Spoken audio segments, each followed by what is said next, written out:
Yusha বিন নুন জাতিকে বলল, ভুল হয়ে গেছে, তওবা ইস্তেগফার করো, চলো যুদ্ধ করতে হবে। যুদ্ধ শুরু হলো এই কওমাং জাব্বারিনের বিরুদ্ধেই, যাদের এক একজনের দেহের উচ্চতা 100-200 তালার সমান হবে, 50-60 তালার সমান হবে। এই জাতির বিরুদ্ধে যুদ্ধ চলতেছে। যুদ্ধ করতে করতে শুক্রবার বিকেলবেলা, সূর্য ডুবলেই শনিবার শুরু হবে। মুসা আলাইহিস সালামের দিন অনুযায়ী যুদ্ধ বন্ধ করতে হবে, যুদ্ধ নিষিদ্ধ। তো ইউশা বিন নুন দেখতেছে যে এখন আমরা জিতার কাছাকাছি, আর 2-3 ঘন্টা 5-6 ঘন্টা যুদ্ধ করলে জিতে যাব। তো ইউশা বিন নুন বলছে, আল্লাহ আপনি সূর্যকে থামিয়ে দেন। কোন মানুষের মাথায় এটা আসতে পারে যুদ্ধের মাঠে যে আমার আজকের যুদ্ধ শেষ করতে আর 3-4 ঘন্টা লাগবে, অতএব সূর্যকে থামিয়ে দিই? ছেলে খেলামো কথাবার্তা, এটা মাথার মধ্যে আসাই তো সম্ভব নয়। আসবে যার ইমান বিল গায়েবে ইয়াকিন আছে, যে গায়েব ভালো করে জানে। যে গায়েব জানে না ও তো যুদ্ধই করতে যেতে চায়নি, বলছে কওমাং জাব্বারিন আছে, আমরা যুদ্ধ করব না। আর যার গায়েবে ইয়াকিন আছে ও তো যুদ্ধ করছে, যুদ্ধের মাঠে ওর মাথায় কাজ করতেছে যে যুদ্ধ থামাতে, যুদ্ধ বিজয় করতে হলে এখন সূর্য থামাতে হবে। কেমনি সম্ভব যেটা মানুষের মাথায় কাজ করে? তারপর আল্লাহকে বললো, আল্লাহ সূর্য থামিয়ে দেন। পৃথিবীর ইতিহাসে আল্লাহ প্রথমবারের মতো সূর্যকে থামিয়ে দিলেন। বলে আল্লাহু আকবার। কী পরিমাণ গায়েবে ইয়াকিন থাকলে এটা হতে পারে? এখন বলেন, ইউশা বিন নুন জেরুজালেম বিজয় করলো দুনিয়াবী শক্তিতে না গায়েবের মদদে? গায়েবের মদদে। দাউদ এবং তলুত যুদ্ধের জন্য বের হয়েছে, এটাও জেরুজালেম বিজয়, ফিলিস্তিন বিজয়ের যুদ্ধ। আল্লাহ বলছে সামনে নদী আছে, এই নদীতে কেউ পানি পান করতে পারবে না, বিনা পানি পান করে পার হতে হবে। বিনা পানি পান করে পার হয়েছে 300+ সামথিং, 310, 12, 13। এরা যখন পানি পান না করে পার হয়েছে, পার হওয়ার পর দেখে জালুতের বিশাল বাহিনী, লক্ষাধিক বাহিনী, আর বিপরীতে মাত্র 300 জন। তো ওই দিন ওরা মুখ দিয়ে যা উচ্চারণ করেছিল তা আল্লাহ কোরআনে উল্লেখ করেছে। আল্লাহ কোরআনের আয়াত বলতেছে আপনাকে, কোরআনের বাক্য, লা তাকাতা লানাল ইয়াউমা বিজালুতা ওয়া জুনুদিহি। ওরা ওই দিন নদী পার হয়ে বলেনি যে আজকে জালুতের বাহিনীর তুলনায় আমরা দুর্বল, এটা বলেনি। বলেছে জালুতের বাহিনীর তুলনায় আমরা কিছুই না, লা তাকাতা লানা, আজকে আমাদের কোনো শক্তি নাই। এই যুদ্ধ কেমনে হবে? এই যুদ্ধ হওয়ার কোনো পসিবিলিটি নাই, কোনো সম্ভাবনাই নেই, যুদ্ধই হবে না। তখন যাদের গায়েবে ইয়াকিন ছিল তারা বলল, কোরআনের আয়াত, কাম মিন ফিআতিন কালিলাতিন গালাবাত ফিআতান কাসীরাতাম বিইজনিল্লাহ। কত দুর্বল জাতিকে আল্লাহ জিতিয়ে দিয়েছে, জয়লাভ করিয়ে দিয়েছে শক্তিশালী জাতির উপর আল্লাহর সাহায্যে, আল্লাহর দয়ায়। বলেন আল্লাহু আকবার। তো দাউদ আলাইহিস সালাম তলুত যুদ্ধ করলো, 300 জন নিয়ে লক্ষাধিক মানুষকে পরাজিত করে দিল, জেরুজালেম পুনরুদ্ধার করলো। তো দুনিয়ার শক্তিতে না আল্লাহর গায়েবী মদদে? মুহাম্মদ সাল্লাল্লাহু আলাইহি ওয়াসাল্লাম যেদিন বদরে, মুহাম্মদ সাল্লাল্লাহু আলাইহি ওয়াসাল্লাম যেদিন উহুদে, মুহাম্মদ সাল্লাল্লাহু আলাইহি ওয়াসাল্লাম যেদিন খন্দকে, আজকের গাজার মুসলমানেরা ইসরায়েলের তুলনায় অত দুর্বল নয়। আজকের বাংলাদেশের মুসলমানেরা ভারতের তুলনায় অত দুর্বল নয়। আজকে সারা বিশ্বের মুসলমানেরা আমেরিকার তুলনায় অত দুর্বল নয়। যেই দিন মুহাম্মদ সাল্লাল্লাহু আলাইহি ওয়াসাল্লাম খন্দকে, ওই দিন ইনি যত দুর্বল। যাবতীয় প্রশংসা, হামদ ও সানা মহাপরাক্রমশালী আল্লাহ সুবহানাহু তাআলার জন্য। সকলেই বলি আলহামদুলিল্লাহ। দরুদ ও সালাম বর্ষিত হোক পৃথিবীর সর্বশেষ ও সর্বশ্রেষ্ঠ রাসূল আহমদ মুহাম্মদ মুস্তাফা সাল্লাল্লাহু আলাইহি ওয়াসাল্লামের প্রতি। সম্মানিত উপস্থিতি, আজকে আপনাদের অত্র অনুষ্ঠানে আমার সংক্ষিপ্ত বক্তব্যের বিষয়বস্তু মুসলিম উম্মার অধঃপতন এবং তা থেকে উত্তরণের উপায়। আজকে সমগ্র বিশ্বে মুসলমানেরা যে গোলামি এবং দাসত্বের জীবন যাপন করছে, সেই গোলামি এবং দাসত্বের জীবন থেকে মুক্ত হয়ে স্বাধীনতার রাস্তা কি, এটি মূলত আজকের আলোচনার বিষয়বস্তু। তবে তার পূর্বে আজকের যে যুব সমাজ এই অনুষ্ঠানের আয়োজন করেছে, তারা কিছুক্ষণ পূর্বে আপনাদের কাছে খরচের যে হিসাব পেশ করলো, সেটিকে সামনে রেখে তাদের পক্ষ থেকে আপনাদের কাছে অর্থনৈতিক সহযোগিতার যে আহ্বান আছে, সেই আহ্বানটা একটু ব্যাখ্যা দিয়ে না তুলে ধরলে আপনাদের পক্ষে দান করা সহজ হবে না। পৃথিবীতে যেমন মানুষ বিপদ আপদে পড়লে টাকা দিয়ে বাঁচতে পারে, কেস কোর্ট কাচারি মামলা মোকদ্দমা অসুখ বিসুখ ক্লিনিক হাসপাতাল মেডিকেল অপারেশন যে কোনো বিপদে সবার আগে টাকার দরকার হয়। ছেলে মেয়ের বিয়ে শাদী পড়াশোনা আগে টাকার দরকার।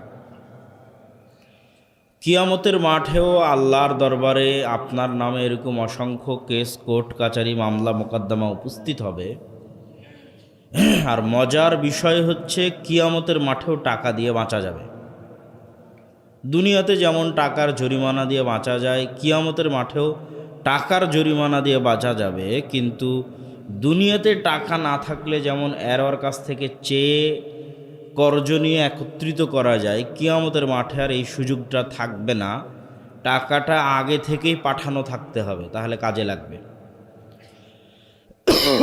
আগে থেকে যদি টাকা পাঠানো না থাকে তাহলে তখন আর টাকা তৈরিও করা যাবে না, কারো থেকে নেওয়াও যাবে না।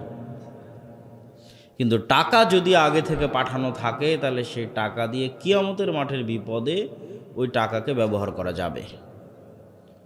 দুনিয়ার কোনো মানুষের পক্ষে জান্নাতের গ্যারেন্টি ইবাদতের চ্যালেঞ্জে অথবা গুনাহ মুক্ত থাকার চ্যালেঞ্জে দেওয়া সম্ভব নয়। উপস্থিত মাজমার কেউ বলে দিবে যে আমি জীবনে কোনো দিন এক ওয়াক্ত সালাত কাজা করিনি, এটা যেমন কঠিন। আবার যদি কেউ বলতে পারে যে হ্যাঁ আমি জীবনে এক ওয়াক্ত সালাত কাজা করিনি, তো তার জন্য এটা বলা কঠিন যে আমি এক ওয়াক্ত সালাত কাজা করিনি, ঠিক আছে, প্রত্যেক সালাতে শুরু থেকে শেষ পর্যন্ত আমি আল্লাহকেই স্মরণে রেখেছি, দুনিয়ার কথা একবারও স্মরণ করিনি, এই গ্যারেন্টি দেওয়াও কঠিন। তাহলে মানুষের ইবাদতে কমতি আছে না নাই? কমতি আছে। তাহলে ইবাদতের গ্যারেন্টি দিয়ে কেউ বলতে পারবে যে আমি নিশ্চিত জান্নাতে যাব? পারবে না। কেউ এটাও বলতে পারবে না যে আমি শতভাগ নিষ্পাপ, অতএব আমি নিশ্চিত জান্নাতে যাব। তাহলে পাপ মুক্ত থাকার চ্যালেঞ্জ অথবা ইবাদতের পূর্ণাঙ্গতার গ্যারেন্টি দিয়ে কারো ক্ষমতা নাই জান্নাতে যাবেই যাবে এই নিশ্চয়তা দিবে। তাহলে জান্নাতে যে আমরা যাবই এই নিশ্চয়তা পাওয়ার শুধু দুইটা রাস্তা আছে, ইবাদত দিয়ে সম্ভব নয়, গুনাহ মুক্ত মানুষ থাকতে পারে না।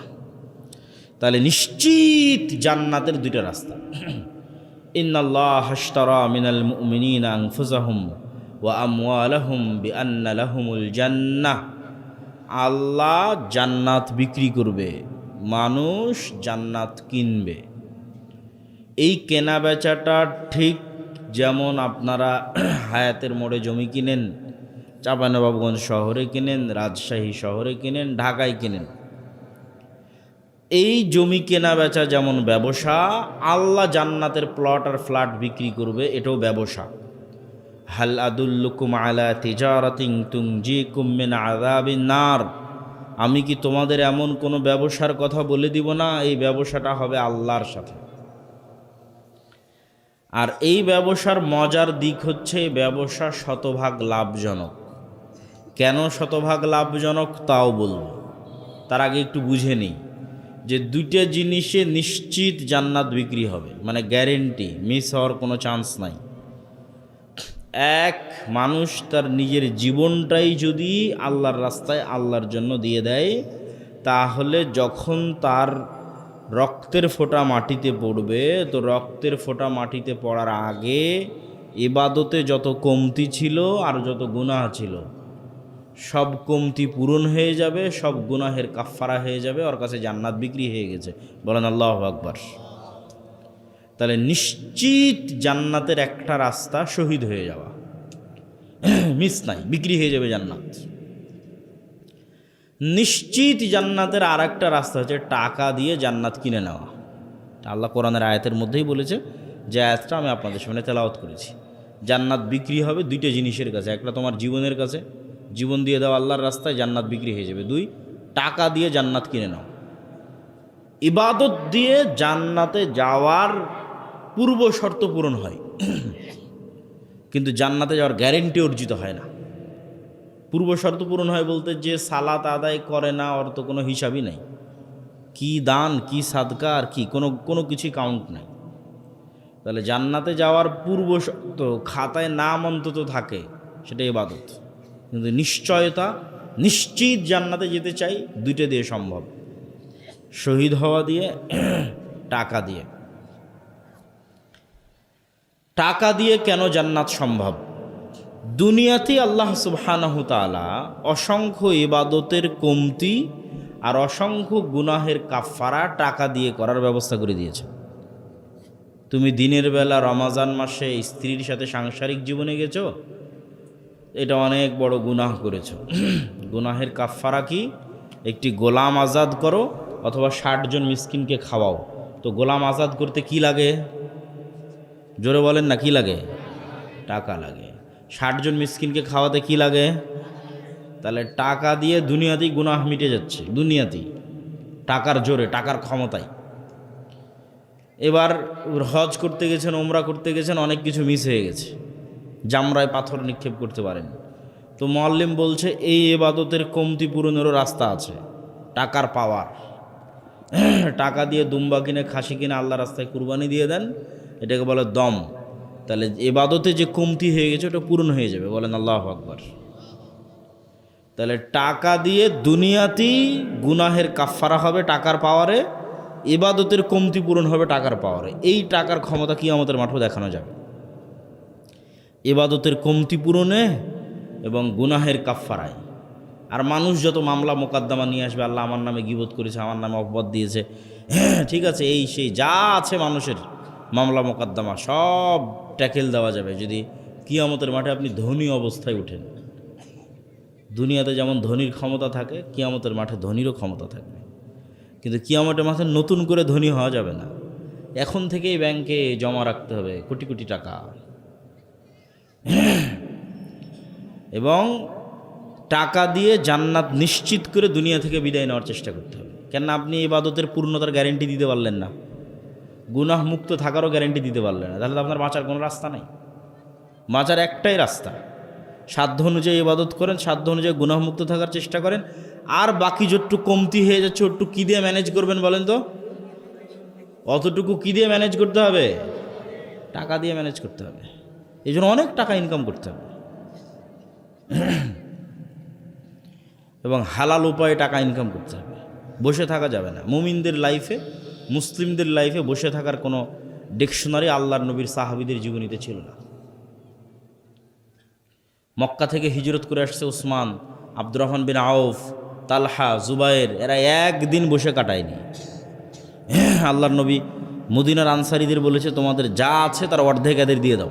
এরা খুব ব্যবসা ভালো বুঝে, তোমরা ব্যবসা বুঝো না। কোরাইশরা জন্মগত ব্যবসায়ী, বিজনেসম্যান। লিইলাফি কোরাইশ ইলাফিহিম রিহলাতাশ শিতা ওয়াস সাইফ। এরা হচ্ছে সিরিয়ার সাথে আগের যুগ থেকে ব্যবসা করত, রক্তের মধ্যে ব্যবসা আছে। আল্লাহর নবী নিজে ব্যবসায়ী। মদিনার আনসারীরা তোমরা ব্যবসা বুঝবা না, তোমাদের যা আছে এদের দিয়ে দাও। তারপরে কারিশমা দেখো, খেলা দেখো। তারপরে খেলা কি দেখা গেল? উসমান বিন আফফান মক্কা থেকে সব ছেড়ে ছেড়ে মদিনায় এসেছে, আব্দুর রহমান বিন আউফ এসেছে। মদিনাতে ব্যবসা করে এরা কোটিপতি হয়ে গেল, মিলিয়নার হয়ে গেল, বিলিয়নার হয়ে গেল। তাহলে ফজরের পর এরা ঘুমাতো না, এরা খুব পরিশ্রমী, খুব প্রোডাক্টিভ, খুব অ্যাক্টিভ। বেশি টাকা ইনকাম করতে হবে, টাকা দিয়ে জান্নাত কিনতে হবে। জান্নাত ওসমান বিন আফফানের কাছে বিক্রি হয়ে গেছে। মসজিদে নববীর সামনে একটা কুয়া আছে, ইহুদিদের নিয়ন্ত্রণে। পুরো মদিনার অর্থনীতি ইহুদিরা কন্ট্রোল করত। তা আল্লাহর নবী দেখলো যতদিন অর্থনৈতিক স্বাধীনতা নাই ততদিন দিনেরও স্বাধীনতা নেই। অর্থনীতিতে যতদিন স্বাধীন হবেন না ততদিন প্রকৃত স্বাধীনতা পাবেন না। তা আল্লাহ নবী দেখলো মদিনার অর্থনীতির কন্ট্রোল ইহুদিদের হাতে। এই অর্থনীতির কন্ট্রোল যদি আমি মোহাম্মদ না নিতে পারি, পলিটিক্যাল ক্ষমতা আমার হাতে থাকবে না। তখন উসমান বিন আফফান, আব্দুর রহমান বিন আউফ, জুবায়ের বিন আওয়াম এরা এমন ব্যবসা জানে, আল্লাহর দয়া, আল্লাহর রহমতে 5-6 বছরের মধ্যে মদিনার অর্থনীতি এদের কন্ট্রোল, এদের হাতে। রাসূলুল্লাহ সাল্লাল্লাহু আলাইহি ওয়াসাল্লাম ওই মসজিদে নববীর সামনে যে কুয়া আছে, কুয়ার মালিক ইহুদি। তাহলে উজু করতে যেতে নত হতে হবে ইহুদির কাছে, পানি নিতে যেতে ইহুদির কাছে নত হতে হবে। তাহলে অর্থনৈতিক ইবাদতের স্বাধীনতার আগে অর্থনৈতিক স্বাধীনতা লাগে। আল্লাহ নবী বলে, কে এই কুয়া কিনে দিতে পারবে? ওসমান বিন আফফান বললেন আমি কিনে দিতে পারবো। তো ওসমান বিন আফফান কুয়া কিনে দিয়ে জান্নাত কিনে নিয়েছে, বলেন আল্লাহু আকবার। তাহলে টাকা দিয়ে জান্নাত কিনতে হবে, কোনো রাস্তা নাই, বসে থাকার সুযোগ নাই, ঘুমানোর সুযোগ নাই, রাত দিন পরিশ্রম করতে হবে কেমনে বেশি টাকা ইনকাম করা যায় হালাল উপায়ে। তো কি বলছিলাম, জান্নাত নিশ্চিত গ্যারেন্টি সহ পাওয়া যাবে টাকা দিয়ে, কিন্তু এটাকে লাভজনক কেন বললাম? যে দুনিয়াতে তো আমরা আরও প্লট ফ্ল্যাট কিনি, এখন জান্নাতে প্লট কিনবো ফ্ল্যাট কিনবো, এটা শতভাগ লাভজনক কেন? এটা কেন লাভজনক সেটা না বুঝতে তো দান করে মজা পাবেন না। আচ্ছা আপনি বলেন তো, ওসমান রাদিয়াল্লাহু তাআলা আনহু যে কুয়াটা কিনে দিল, এই কুয়াটাকে আল্লাহ নিয়ে চলে গেছে না দুনিয়াতেই আছে? ওই কুয়াতে কে উজু করে? ওসমান নিজেই উজু করে, বলেন আল্লাহু আকবার। বুঝেননি মনে হয় আমার কথা।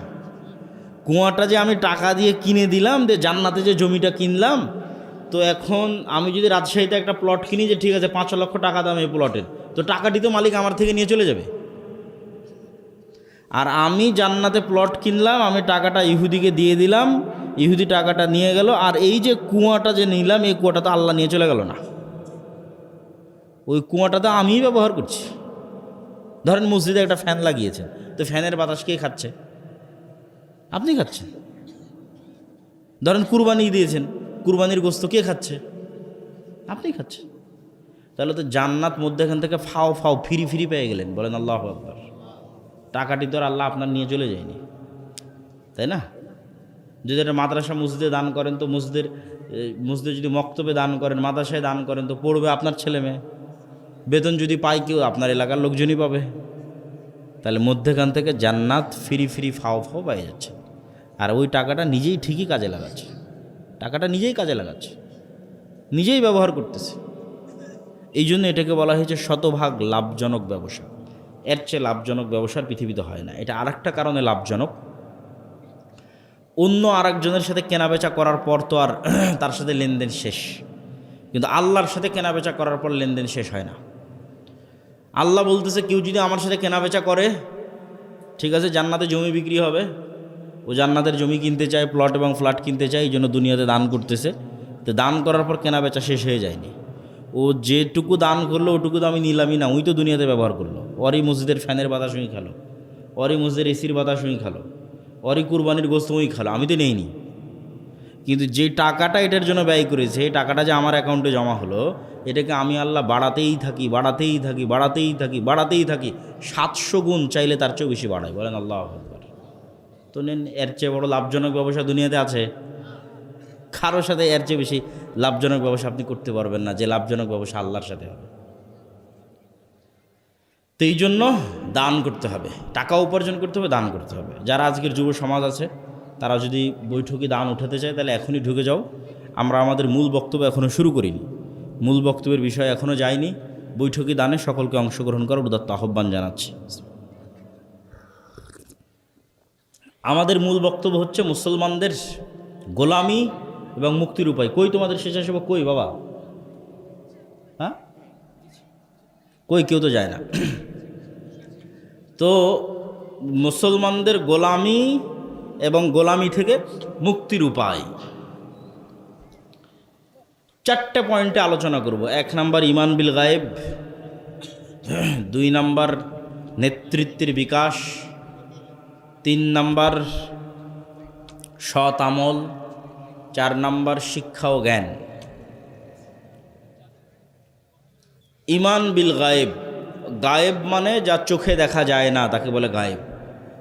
এখানে আজকে আমি এসেছি না আব্দুর রাজ্জাক বিন ইউসুফ এসেছে, আপনারা দেখেই চিনে নিতে পেরেছেন, ও আবদুল্লাহ বিন আব্দুর রাজ্জাক এসেছে।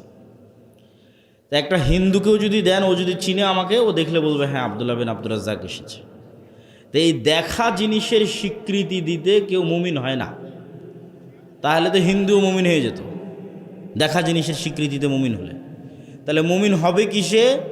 এখানে আজকের জালসায় যে ফেরেশতারাও আছে, এটা কয়জন বিশ্বাস করে রে বাবা? বুঝেননি মনে হয় আমার কথা? ফেরেশতাদের কি দেখা যায়? দেখা যায় না। তাহলে এখানে আজকের জালসায় ফেরেশতারাও বসে আছে, এই ঈমানটা আপনার কোন লেভেলে?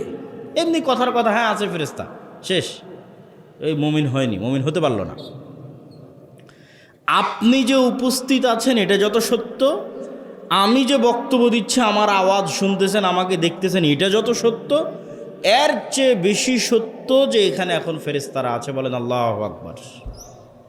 এই লেভেলের ঈমান যখন হবে তখন আপনি মুমিন। এটাকে বলে ঈমান বিল গায়েব, গায়েবের উপর ইয়াকিন। আল্লাহ সুবহানাহু ওয়া তাআলা কোরআন মাজিদে বলছে, যালিকাল কিতাবু লা রাইবা ফীহি হুদাল লিল মুত্তাকিন আল্লাযীনা ইউমিনুনা বিল গায়ব। যারা গায়েবে ইয়াকিন রাখে তারাই হচ্ছে মুত্তাকি, তারাই হচ্ছে মুমিন। তো কেন বলছি মুসলমানদের মুক্তির রাস্তা গায়েবে ইয়াকিন রাখা? কেননা গায়েবের কিছু সূত্র আছে যা দুনিয়ার সূত্রের সাথে মিলবে না। যেমন এখন যে আপনি দান করছেন, তো দুনিয়ার সূত্র অনুযায়ী আপনার পকেট থেকে টাকা কমে গেল না বাড়লো? আপনার পকেট থেকে টাকা কমলো না বাড়লো? এই যে 1000 টাকা আমি যদি আমার পকেট থেকে বের করি, তাহলে আমার পকেট থেকে টাকা কমলো না বাড়লো? বলেন, কমলো। তাহলে দুনিয়ার সূত্রে টাকা মাইনাস করে এখানে দিয়ে দিলাম, এটা সেম এই কাজই গায়েবের সূত্র অনুযায়ী প্লাস হয়ে গেছে,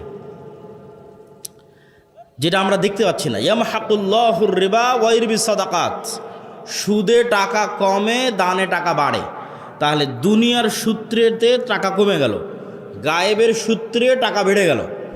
এই গায়েবের সূত্রে যে টাকা বেড়ে গেল, এটার প্রভাব দেখা যাবে 5 বছর পর, 10 বছর পর।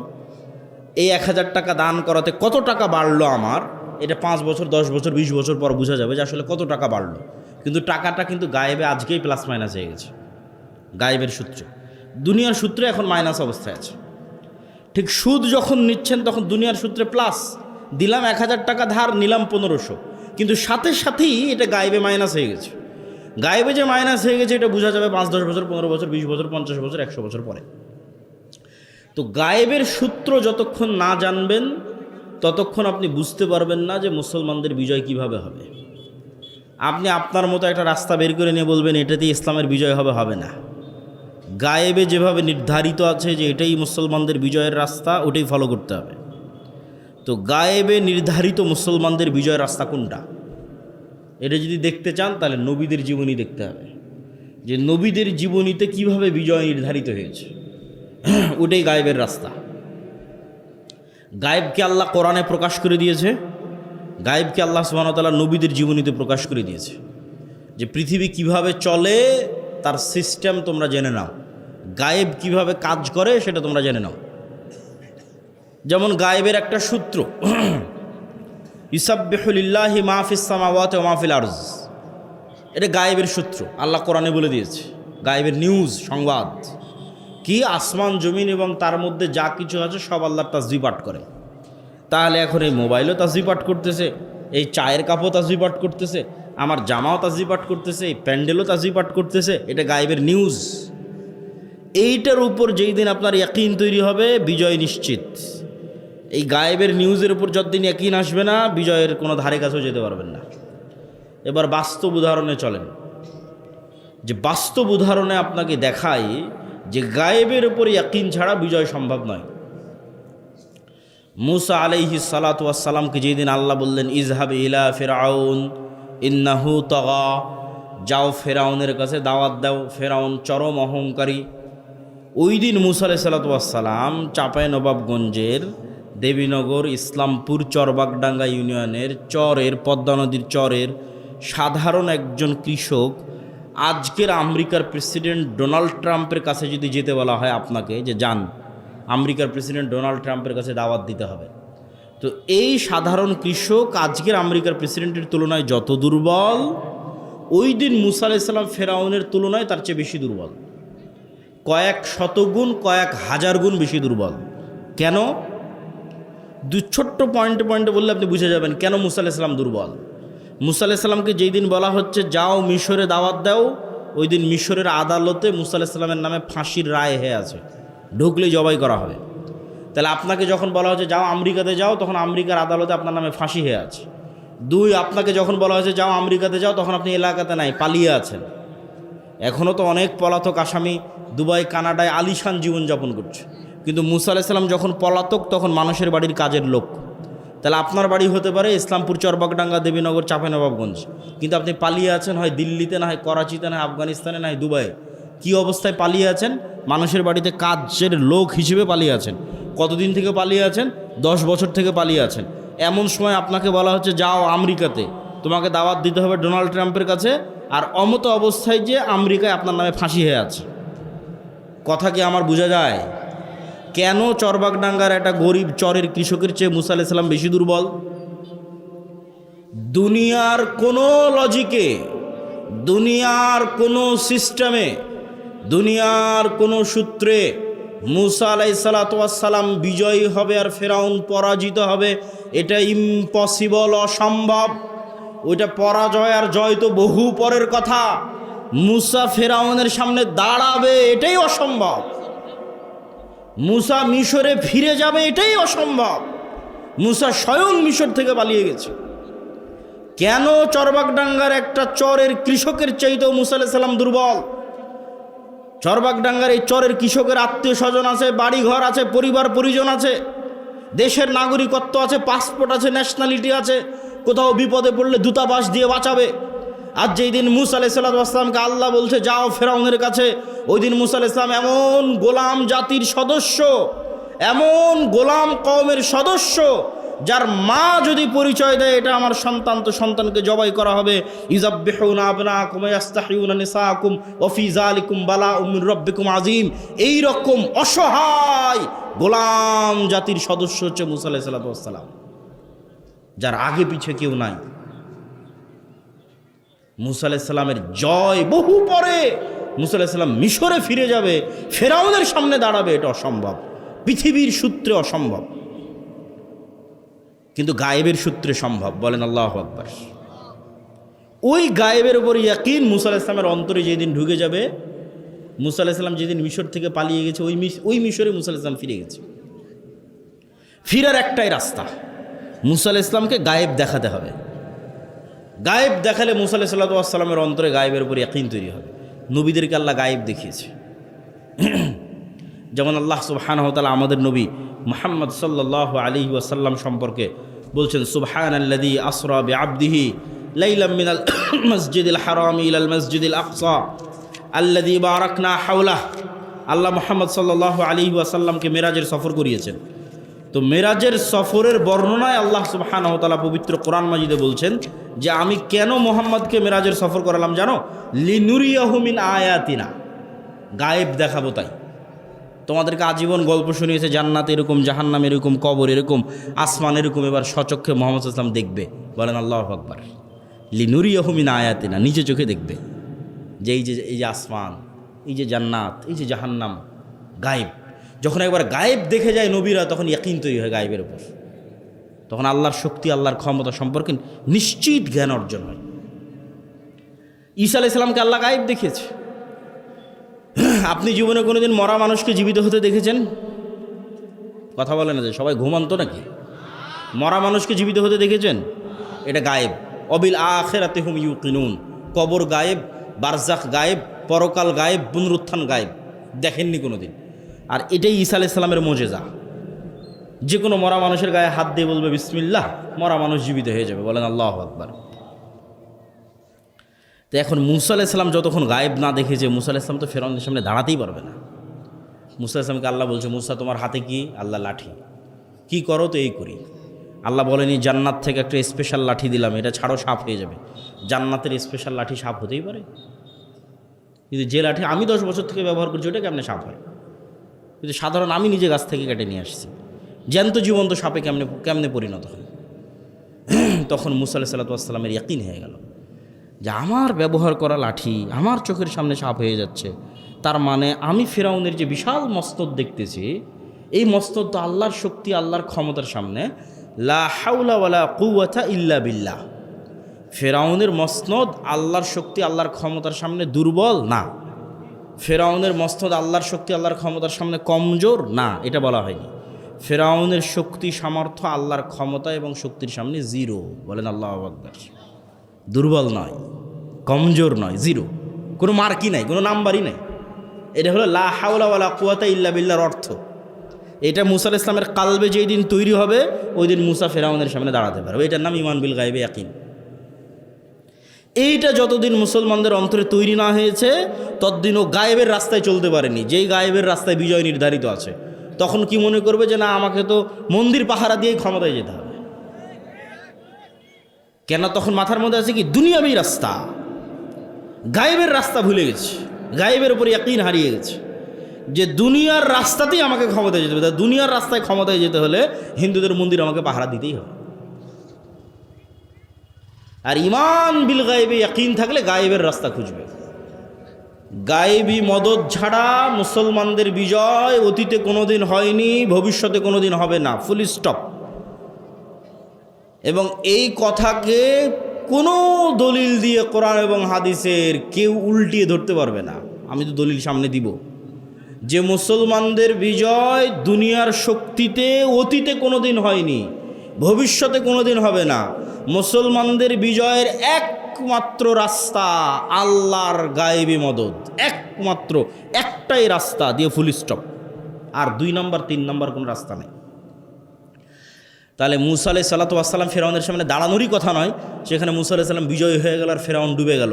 দুনিয়ার শক্তিতে না গায়েবী মদদে? গায়েবী মদদে। মুসা আলাইহিস সালাতু ওয়াস সালাম যখন সমুদ্র পার হয়ে গেল, তখন আল্লাহ বলছে জেরুজালেমে যুদ্ধ করতে হবে। আমি লম্বা ঘটনায় যাচ্ছি না, শুধু আমাদের পয়েন্ট ধরার জন্য, ইমান বিল গায়েবে ইয়াকিন, পয়েন্ট ধরার জন্য জেরুজালেমে যুদ্ধ করতে হবে। তো বানু ইসরাইল কি বলল? কানু ফিহা কওমান জাব্বারিন লান নাদখুলাহা হাত্তা ইয়াখরুজু মিনহা। বলছে জেরুজালেমে যুদ্ধের কথা কেমনে বলো মুসা? জেরুজালেমে 50 তালার দেহের অধিকারী, 100 তালা দেহের অধিকারী জাতিরা বসবাস করে। কওমান জাব্বারিন, যাদের পাশে দাঁড়ালে আমরা পিঁপড়ার মতো হয়ে যাব। এদের সাথে আবার যুদ্ধ হয় নাকি? ইজহাব আনতা ওয়া রাব্বুকা ফাকাতিলা, তুমি আর তোমার আল্লাহ গিয়ে যুদ্ধ করো। তাহলে দুনিয়ার লজিকে জেরুজালেম মুসার বানু ইসরাইল জয় করতে পারবে না। কিন্তু 2 জন মানুষ যাদের অন্তরে ইমান বিল গায়েব ছিল, যারা গায়েবে ইয়াকিন রাখত, এই 2 জন বলল আল্লাহ যেহেতু আদেশ করেছে যুদ্ধ করো, আল্লাহর উপর ভরসা রাখো, তোমরা ঢুকতেই বিজয়ী হয়ে যাবে। বলেন আল্লাহু আকবার। কোরআনের আয়াতের অনুবাদ করতেছে আমি। তো তারপরেও তারা রাজি হলো না। 40 বছরের আযাব চলে আসলো। 40 বছরের আযাবের মধ্যে মুসা আলাইহিস সালাম মারা গেল।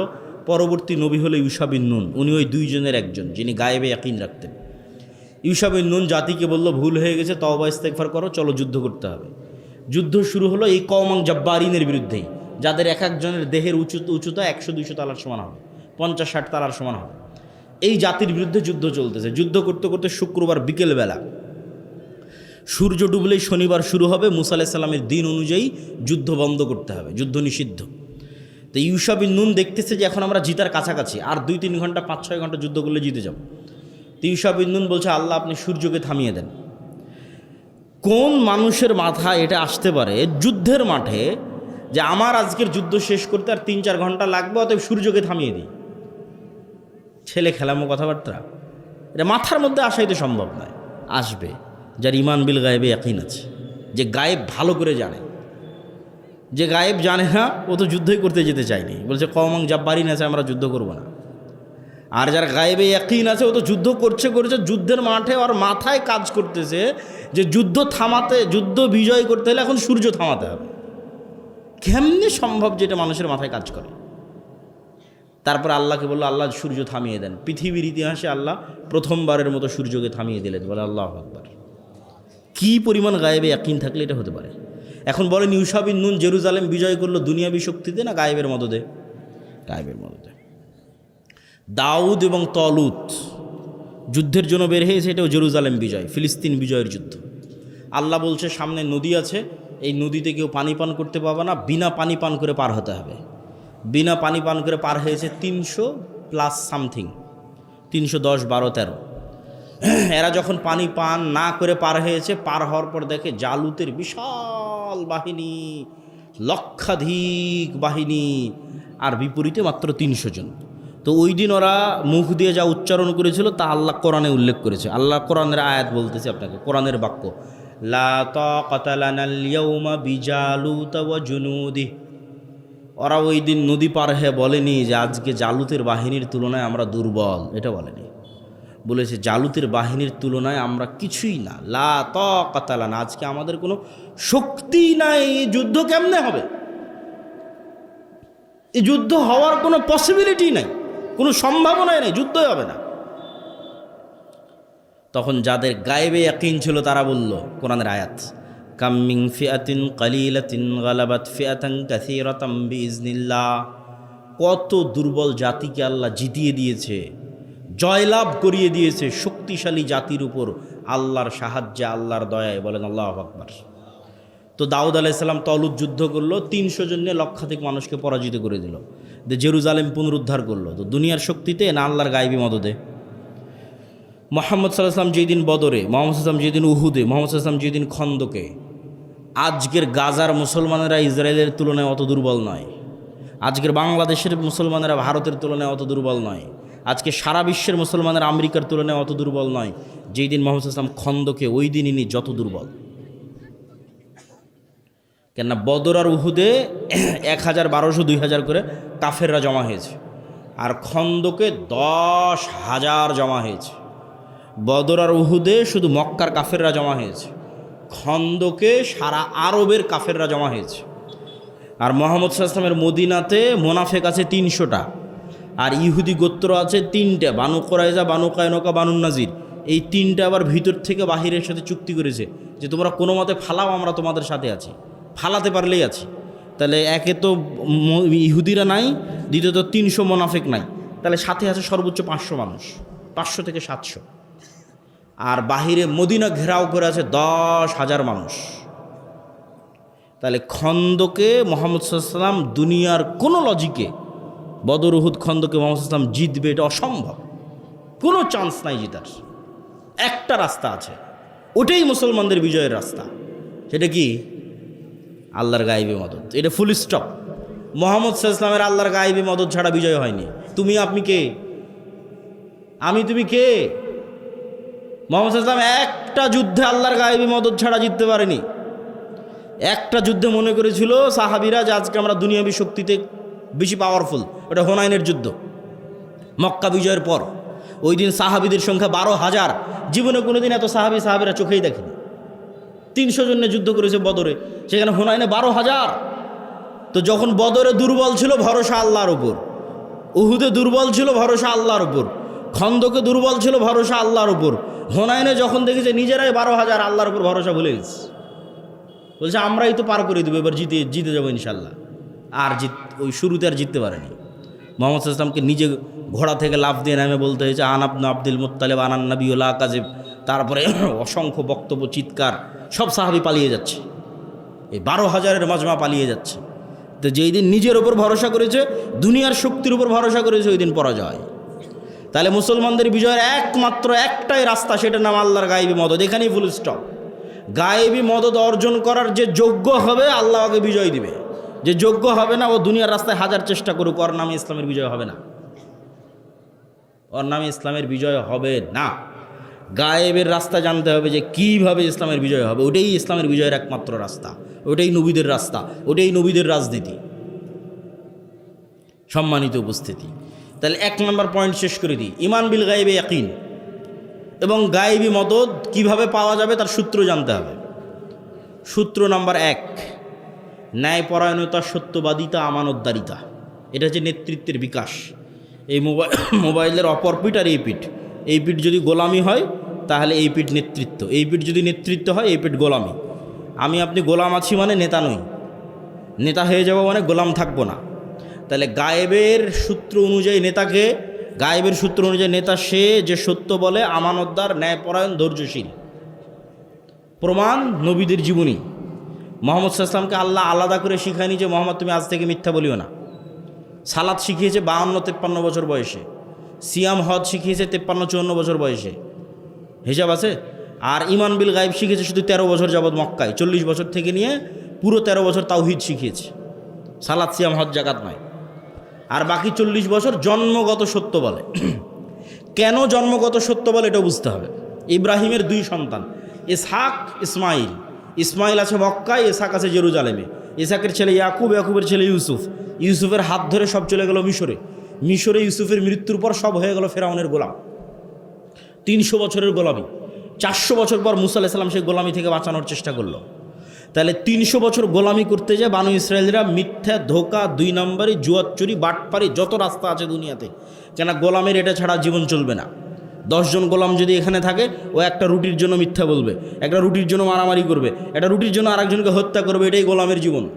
তাহলে 300 বছর ফেরাউনের অধীনে গোলাম থেকেছে বানু ইসরায়েল। দিয়ে কী শিখেছে? 2 নম্বরই রাস্তা শিখেছে। আল্লাহ যখন জেরুজালেম বিজয় দিল, দিয়ে বললো মাথা নিচু করে ঢুকিস, তখন ওরা পিছন আগে দিয়ে ঢুকলো। এর নাম নিমক হারাম জাতি। আল্লাহ বলল শনিবারের দিন মাছ ধরবি না, বললো ঠিক আছে শনিবারের দিন মাছ ধরবো না। শনিবারের দিন মাছকে আটকে রেখে দিল, রবিবারের দিন মাছ ধরলো। এরকম 2 নম্বর শয়তানি বুদ্ধিওয়ালা জাতি হচ্ছে বানু ইসরায়েল, যারা নবীর সন্তান। তো এই শয়তানি 2 নম্বর বুদ্ধি শিখলো কোত্থেকে? ফেরাউনের গোলামির কারণে। আর ইসমাইলের বংশধরেরা মুহাম্মদ সাল্লাল্লাহু আলাইহি ওয়াসাল্লাম পর্যন্ত কোনোদিন কারো গোলাম হয়নি। মক্কার কাফের মুশরিকরা কোনোদিন কারো গোলাম ছিল না। কোনো রাজা বাদশাহ এসে কোনোদিন মক্কা দখল করেনি। মক্কার মতো শুষ্ক মরুভূমি কেউ কোনোদিন দখল করেনি। ফলত আবু তলেব কাফের হতে পারে, আব্দুল মুত্তালিব কাফের হতে পারে, মুশরিক হতে পারে, আবু সুফিয়ান কাফের মুশরিক হতে পারে, কিন্তু কারো 1 টাকা মেরে নিয়েছে আর প্রমাণ কেউ কোনোদিন দেখাতে পারবে না। কেন? এরা ইসমাইলের সন্তান, এরা জানেই না যে টাকা মারতে হয়, জানেই না যে মিথ্যা বলতে হয়। আবু সুফিয়ানকে যখন বাদশাহ হিরাক্লিয়াস জেরুজালেমে এটাকে জিজ্ঞেস করেছে, তখন আবু সুফিয়ান কাফের। বদর, উহুদ, খন্দক প্রত্যেক যুদ্ধে মুহাম্মদ সাল্লাল্লাহু আলাইহি ওয়াসাল্লামের মুখোমুখি দাঁড়িয়ে আছে, সেনাপতি, কাফের মুশরিকদের সেনাপতি। তাও আবু সুফিয়ান মিথ্যা বলেন, কারণ মিথ্যা বলা জানেই না। বলবে কীভাবে? জানলে তো বলবে যে মিথ্যা বলতে হয়। এরা হচ্ছে ইসমাইলের সন্তান, কুরাইশ বংশের অধিকারী। এরা কোনোদিন কারো গোলাম ছিল না, ফলত 2 নম্বরই রাস্তা এরা জানে না। আল্লাহর নবী যখন তাওহিদের দাওয়াত নিয়ে আসলো, এরা তাওহিদ রিসিভ করলো। তখন আগে থেকে জন্মগত নেতৃত্ব, সত্যবাদিতা, আমানতদারিতা, ন্যায়পরায়ণতা, তার সাথে যুক্ত হলো তাওহিদ। যে ছোট্ট মক্কা নগরীর নেতারা হয়ে গেল সারা বিশ্বের নেতা। আল্লাহু আকবার। কোথায় আবু তলেব কাফের অবস্থায় মৃত্যুবরণ করলো, সে আবু তলেবের ছেলে আলী হয়ে গেল 4র্থ খলিফা। আবু সুফিয়ান মুসলমান হয়ে গেলেন, আবু সুফিয়ানের ছেলে মুআবিয়া। তারপরে উমাইয়া খেলাফত, এইদিকে ভারত, ওইদিকে স্পেন, ওইদিকে আফ্রিকা, ওইদিকে মধ্য এশিয়া, অর্ধবিশ্ব জয় করে ফেলে দিল। তাহলে গায়েবে নেতা নির্ধারিত হচ্ছে কিভাবে? সত্য বললে, ন্যায়পরায়ণ হলে, আমানতদার হলে নেতৃত্বের যোগ্য, না হলে ক্রস, নেতার নাম থেকে নাম কাটা। তাহলে এখন আমাদের মধ্যে গণতন্ত্র দেওয়াই আছে, সুদী প্রথা চালু রাখাই আছে, যেন কোনো সত্যবাদী, আমানতদার, ন্যায়পরায়ণ নেতা উঠে আসতে না পারে। কেন? গণতন্ত্রের সিস্টেম এত জঘন্য, এত নিকৃষ্ট। এখানে এক দলের নেতা আর এক দলের নেতার বিরুদ্ধে তো বলবেই। একই আসনের মনোনয়ন প্রার্থী একই দলের একজন আরেকজনের বিরুদ্ধে মিথ্যা বলবে।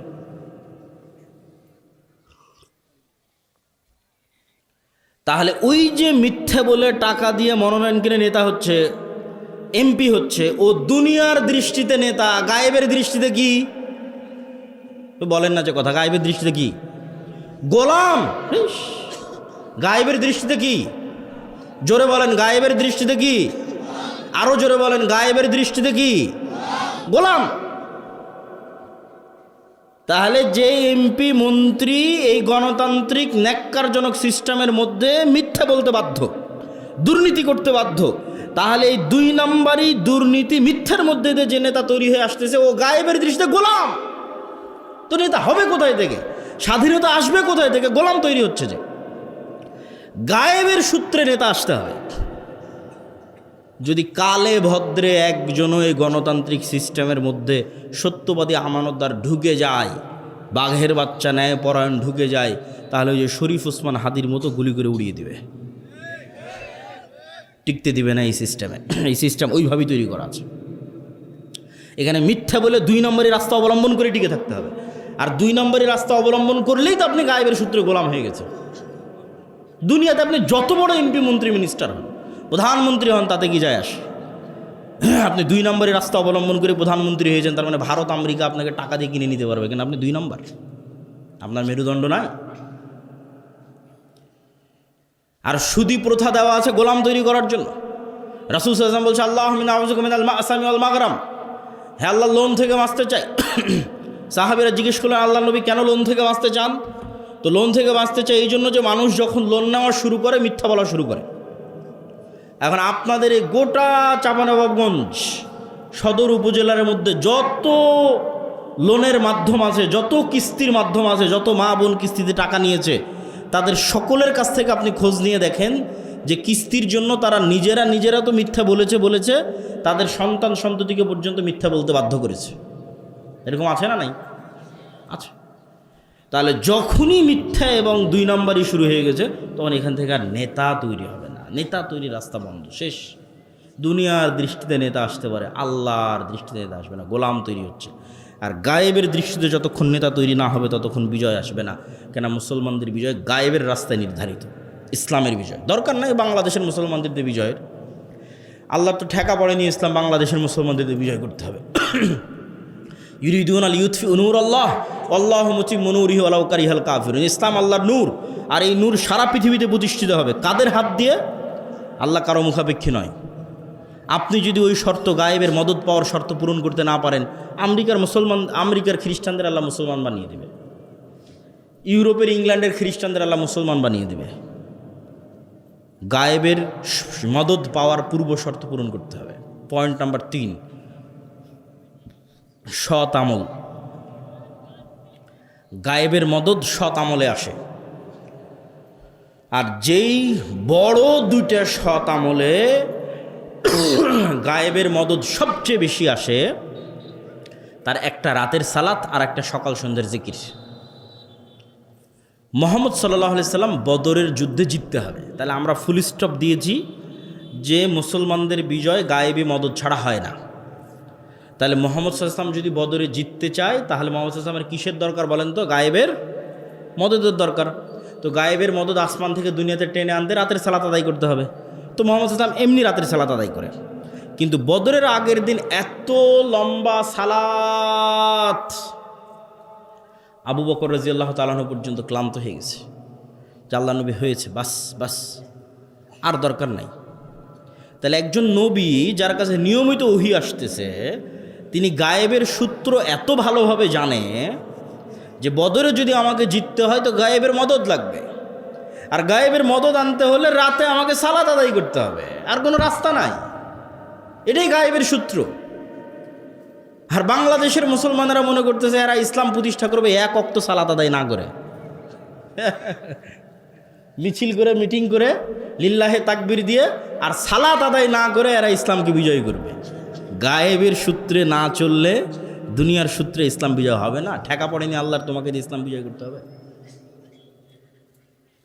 যেখানে মুহাম্মদ সাল্লাল্লাহু আলাইহি ওয়াসাল্লাম রাতের সালাত ছাড়া জিততে পারতেছে না, তুমি কে বাবা? তুমি কে যে 5 ওয়াক্ত সালাত ছাড়াই জিতবা? গায়েবের মদত পাওয়ার পূর্ব শর্ত পূরণ করতে হবে। যে গায়েবের মদত আসবে কোন রাস্তায়, তার পূর্ব শর্তই সৎ আমল। ফরজ আমল তো করতে হবেই, তার সাথে আরও অতিরিক্ত 2টা আমল লাগবে গায়েবের মদত পাওয়ার জন্য। একটা রাতের সালাত আর একটা সকাল সন্ধ্যার জিকির। সকাল সন্ধ্যার জিকিরের কথা আল্লাহ সুবহানাহু ওয়া তাআলা কোরআন মাজিদে বারবার বলেছে, ক্বাবলা তুলুই শামসি ক্বাবলাল গুরুব। সকাল সন্ধ্যা মানে মাগরিবের পরে নয়, সকাল সন্ধ্যা মানে ফজরের পর থেকে সূর্য ওঠা পর্যন্ত, আর সন্ধ্যা মানে আসরের পর থেকে নিয়ে সূর্য ডুবার আগ পর্যন্ত, এটা সন্ধ্যা। আর জিকির কেন পাওয়ারফুল? আওয়াজ সবচেয়ে পাওয়ারফুল। আল্লাহ কুন ফায়াকুন দিয়ে সমগ্র আসমান জমিন পৃথিবী সৃষ্টি করেছে। আওয়াজ, ইসরাফিলের বাঁশির আওয়াজ দিয়ে সমগ্র আসমান জমিন পৃথিবী ধ্বংস করে দিবে। আর এই যে কিছুক্ষণ আগেই তো শুনলেন যে সব তাসবিহ পাঠ করে, এগুলোর আওয়াজ হচ্ছে, আমরা শুনতে পাই আর শুনতে না পাই, সবগুলোর আওয়াজ হচ্ছে। আর এই যে কোরআন, মুসলমানদের দেওয়া আল্লাহর সবচেয়ে বড় মুজিজা, মুসা আলাইহিস সালামের লাঠির চেয়ে পাওয়ারফুল। এই জন্য কোরআন শ্রেষ্ঠতম জিকির। তাহলে জিকির কি তৈরি করে? আওয়াজ তৈরি করে। এবং জিকির দোয়া করার চেয়ে শ্রেষ্ঠ। দোয়াতে মানুষের ব্যক্তিগত স্বার্থ থাকে অনেক সময়, আর জিকিরে কিছু থাকে না, শুধু আল্লাহর প্রশংসা, আল্লাহর বড়ত্ব, আল্লাহর মহত্ব। লা ইলাহা ইল্লাল্লাহু ওয়াহদাহু লা শারীকা লাহু লাহুল মুলকু ওয়া লাহুল হামদু ওয়া হুয়া আলা কুল্লি শাইইন কাদির। লা হাওলা ওয়া লা কুওয়াতা ইল্লা বিল্লাহ। সুবহানাল্লাহি ওয়া বিহামদিহি সুবহানাল্লাহিল আযীম। সব আল্লাহর বড়ত্ব, আল্লাহর মহত্ব। শেষ পয়েন্ট হচ্ছে জ্ঞান এবং শিক্ষা।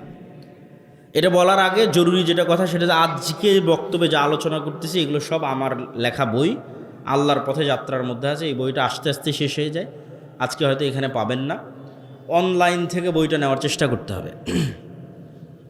তবে যে বইগুলো পাবেন সেগুলো খুঁজে দেখতে হবে। যেমন মাসিক আল ইসলাম যদি থাকে, রাসূল ইসলামের সালাত, উপদেশ, 1000 প্রশ্ন উত্তরের যদি বইটা থাকে, খুঁজে দেখতে হবে। তাহলে জ্ঞান এবং শিক্ষা, যেটা আমাদের আজকে শেষ পয়েন্ট।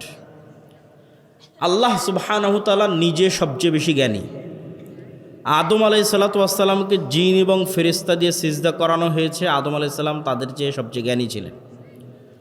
তলুতকে যখন নেতা বানানো হয় তখন তলুতকে আল্লাহ নেতা বানালেন দাউদ আলাইহিসসালামের যুগে, কেননা তলুত জ্ঞানী ছিল। তো পৃথিবীর সিস্টেম তৈরি করা আছে, যে জ্ঞানী হবে সে ক্ষমতা পাবে। জ্ঞানী যদি ইহুদির সন্তানও হয় তো ইহুদি ক্ষমতা পাবে, জ্ঞানী যদি খ্রিস্টানের সন্তানও হয় খ্রিস্টান ক্ষমতা পাবে। তাহলে একই সময়ে চাঁপাইনবাবগঞ্জের মুসলমানের যুবকেরা মদ, জুয়া, নেশা, বিড়ি, cigarette, free fire, PUBG, mobile, YouTube, অশ্লীল ভিডিও, যত সময় নষ্টের রাস্তা আছে সেগুলোতে সময় ব্যয় করতেছে। আর ওই একই সময়ে একটা ইহুদির ছেলে, একটা খ্রিস্টান ছেলে অক্সফোর্ড ক্যামব্রিজে বসে জ্ঞান চর্চা করতেছে। তখন আপনি বলেন আল্লাহর দৃষ্টিতে পৃথিবীর ক্ষমতা কে পাবে? মদখোর, জুয়াখোর, না জ্ঞানের চর্চা করছে যে সে? জ্ঞানের চর্চা যে করছে সে। আল্লাহ এই রুলস ব্রেক করবে না, এই রুলস আল্লাহ ভাঙবে না। আপনি যোগ্য হননি, যে আপনাকে আল্লাহর গায়েবী মদত পাওয়ার যোগ্য হতে হবে। তাহলে আপনি বিড়ি, সিগারেট, জুয়া, মদ, নেশা, ফ্রি ফায়ার, পাবজি সময় নষ্ট করে আপনি বলবেন আল্লাহ আমাকে কেন অমুক ধরে মারে, আমাকে কেন এরকম গোলামির জীবন দিলা? জি না, গোলামির জীবন তুমি নিজে আপন করে নিয়েছো। তাহলে গোলামির জীবন, জিঞ্জির ভাঙ্গার শেষ রাস্তা কি? আল্লাহ পৃথিবী তৈরি করেছে এভাবে, জ্ঞান যার ক্ষমতা তার। তো তুমি বাবা যদি গোলামির জিঞ্জির ভাঙতে চাও, তাহলে এই যে যত সময় নষ্টের রাস্তা আছে সব সময় নষ্টের রাস্তা থেকে তওবা করে ফিরে এসে বই নিয়ে বসে পড়ো, জ্ঞান অর্জন করো। আর যদি বলো যে না দরকার নাই, তাহলে ওই যে বয়স যখন 30 তখন হয় প্রবাসে গিয়ে কামলা খাটতে হচ্ছে, আর না হয় মিথ্যা ডকুমেন্টস, মিথ্যা পেপার তৈরি করে দালালকে টাকা দিয়ে ভূমধ্যসাগর পাড়ি দিয়ে ইউরোপ আমেরিকায় গিয়ে মিথ্যা কথা বলে, মিথ্যা ওয়াদা দিয়ে, মিথ্যা সিস্টেমে যত মিথ্যার উপর আছে পুরো জীবন শেষ পর্যন্ত মিথ্যার উপরেই। সবচেয়ে বেশি মিথ্যা বলে আজকের যুগে, সবচেয়ে বেশি মিথ্যা বলার প্রবণতা মুসলমানদের মধ্যে আছে। তার কারণ হচ্ছে গোলামি। আল্লামা ইকবাল লিখেছেন, গোলামি মে বদল জাতে হ্যাঁ কওমোं का ज़मीर। গোলামির কারণে জাতির চরিত্র পরিবর্তন হয়ে যায়। গোলামির কারণে যে জাতির চরিত্র পরিবর্তন হয় তার একটা উদাহরণ দিয়ে আজকের বক্তব্যের শেষের দিকে চলে যাব। আমি যখন ইংল্যান্ড থেকে যখন স্পেন এবং ইতালি এবং ফ্রান্স সফর করি, তার আগ পর্যন্ত জানতাম গোটা পৃথিবী চলে ইংরেজি ভাষায়। ইংল্যান্ড থেকে যখন স্পেন, ফ্রান্স এবং ইতালি গেলাম, বিমানবন্দরে এক্সিট লেখা তার ইংরেজিতে খুঁজে পাই না। এরকমও বিমানবন্দর পেয়েছি যেখানে এক্সিট যে ইংরেজিতে লেখা আছে, কোন দিক দিয়ে যে বের হবো ওইটাও খুঁজে পাই না, ইংরেজি নাই। মাথায় ঘুরে গেল, ইংরেজি নাই কেন? এক এক দেশে এক এক ভাষা, তো ইংরেজির তো অস্তিত্ব থাকবে। তারপরে যখন ফ্রান্সে গেলাম, ফরাসি, প্রচুর পরিমাণে আফ্রিকান মুসলমানরা আমাদের মদিনাতেও পড়তো। ওদের সেকেন্ড ল্যাঙ্গুয়েজ ফরাসি। কেমনে ওদের সেকেন্ড ল্যাঙ্গুয়েজ ফরাসি হয়? আফ্রিকায় এত, এই ফ্রান্সে এত আফ্রিকান মুসলমান কেন? আফ্রিকান মুসলমানদের ভাষা কেন ফরাসি? আর ভারত পাকিস্তান মুসলমানদের ভাষা কেন ইংরেজি? ইংরেজি দিয়ে নাকি সারা পৃথিবী চলে, তাহলে ইতালি, ফ্রান্স, স্পেন ইংরেজি নাই কেন? জার্মানিতে ইংরেজি নাই কেন? তাহলে আমরা যে নিজের অজান্তে মনে করছি যে ইংরেজি খুব দামি, এটা হচ্ছে গোলামির চিহ্ন বহন করতেছি নিজের অজান্তে। আমি বুঝাতে না পারলে এটা আমার ব্যর্থতা। 190 বছর যেহেতু আমরা ব্রিটিশদের গোলামি করেছি, ওটা অটোমেটিক নিজের অজান্তে বহন করতেছি যে ইংরেজি শ্রেষ্ঠ। ঠিক ওই আফ্রিকার মুসলমানেরা যাদেরকে ফ্রান্স শাসন করেছে, ওরা নিজের অজান্তে বহন করতেছে যে আমাকে ফরাসি শিখতে হবে। এই জন্য ইংল্যান্ডে ভারত, পাকিস্তান, বাংলাদেশের মুসলমান বেশি, আর ফ্রান্সে আফ্রিকার মুসলমানেরা বেশি। আর একটা পয়েন্ট জেনে নেন, যেখানে গোলামি যত বেশি ওখানে মিথ্যা 2 নম্বরে জুয়াচুরি, ডাকাতি তত বেশি। আপনি বাংলাদেশের মুসলমানদের সাথে রোহিঙ্গা মুসলমানদের তুলনা করবেন, বাংলাদেশের মুসলমানদের সাথে ভারতের মুসলমানদের তুলনা করবেন, তারপরে হচ্ছে গাজার মুসলমানদের তুলনা করবেন, তারপর আফ্রিকার মুসলমানদের তুলনা করবেন। যেখানে দেখবেন বেশি 2 নম্বরই, বেশি ধোঁকাবাজি, বুঝবেন এরা বেশি ভয়ঙ্কর গোলামিতে ছিল। তো গোলামির চিহ্ন মানুষ নিজের অজান্তে বহন করে। তো এই গোলামির চিহ্ন যদি ভাঙতে চাই, নিজেকেই ভাঙতে হবে। ভাঙ্গার একটাই রাস্তা, গায়েবের সূত্র জানতে হবে। গায়েবের সূত্র আজকে আপনাদের বলে দিলাম। ন্যায়পরায়ণ সত্যবাদী হওয়া ছাড়া, সৎ আমল করা ছাড়া জ্ঞান এবং শিক্ষায় এগিয়ে যাওয়া ছাড়া আপনি আল্লাহর দৃষ্টিতে গায়েবী মদদ পাওয়ার যোগ্য বলে বিবেচিত হবেন না। ফলত দুনিয়ার রাস্তায় আপনি যতই চেষ্টা করেন আপনার গোলামির জিঞ্জির ভাঙবে না। আমাদের বইগুলো হয়তো গাড়িতে আছে, যারা বইয়ের খোঁজ দিতে চান তারা গাড়িতে দেখতে পারেন। দিন কায়েমের সঠিক পথ কি আজকে বলে দিয়েছি তো। দিন কায়েমের সঠিক পথের উপরে তো আলোচনা করলাম। আল্লাহর গায়েবী মদদ পাওয়ার যোগ্য হতে হবে, এটাই দিন কায়েমের সঠিক পথ। মুসলমান কি কোনো দিবস পালন করতে পারবে?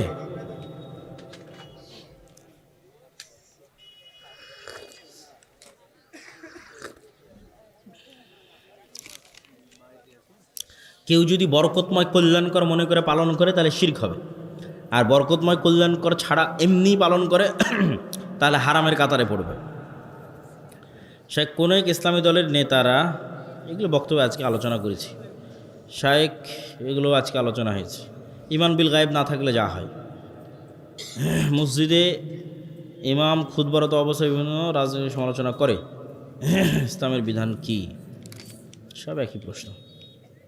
36 নং, মসজিদের ভিতরে এখনও পূর্ণ হয়নি, আমাদের মসজিদ দ্বিতীয় তলায় অথবা তার পাশের রুমে নামাজ পড়া যাবে কি? পড়া যাবে, কোনো সমস্যা নেই। পুরো পৃথিবী মসজিদ। যদি কোনো মহিলা মারা যায় তাহলে তার জানাজার হকদার কে? তার স্বামী না তার সন্তান? এটাও কোনো সমস্যা নেই। পরামর্শ করে, ওসিয়ত থাকলে ওসিয়ত অনুযায়ী, ওসিয়ত না থাকলে পরামর্শ করে একজন করলেই হলো। আমি একজন 22 বছরের যুবক, আমি মাস্টারবেশনে অ্যাডিক্টেড। শত চেষ্টার পর আমি খারাপ অভ্যাস থেকে ত্যাগ করতে পারি না। আমি অ্যাপসের মাধ্যমে করে রাখি, আমি সর্বোচ্চ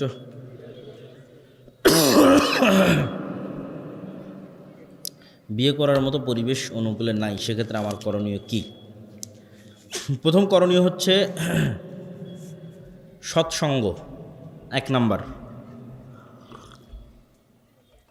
যদি সৎসঙ্গী থাকে, সৎ বন্ধু থাকে, তাহলে মানুষের জন্য দিন পালন সহজ হয়। 2 নম্বর হচ্ছে নিয়মিত মৃত্যুর স্মরণ, জানাজা, কাফন দাফন ইত্যাদি কাজে বেশি অংশগ্রহণ করা, কবর জিয়ারত বেশি করতে যাওয়া।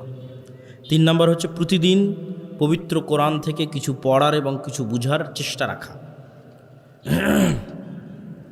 এবং দিনের জ্ঞান আরও বেশি অর্জন করা। যেমন আল্লাহর পথে যাত্রা, আমাদের যে বইটা, যেটা থেকে আজকে আলোচনা করলাম, এই বইটা সবাই পড়ে দেখতে পারে, দিনের মৌলিক বেসিক জিনিসগুলো জানার জন্য। আর সর্বোপরি আল্লাহ সুবহানাহু ওয়া তাআলার সাহায্য চাওয়া, এবং সর্বশেষ নিজেকে এত বেশি কাজে ব্যস্ত রাখা যে অন্যদিকে মনোযোগ যাবে না, এই জন্য প্রোডাক্টিভ হওয়া। আল্লাহ সুবহানাহু ওয়া তাআলা আমাদের কবুল করুক, আল্লাহুম্মা আমিন। ওয়া আখিরু দাওয়ানা আনিল হামদুলিল্লাহি রাব্বিল আলামিন। আসসালামু আলাইকুম ওয়া রাহমাতুল্লাহি ওয়া বারাকাতুহু।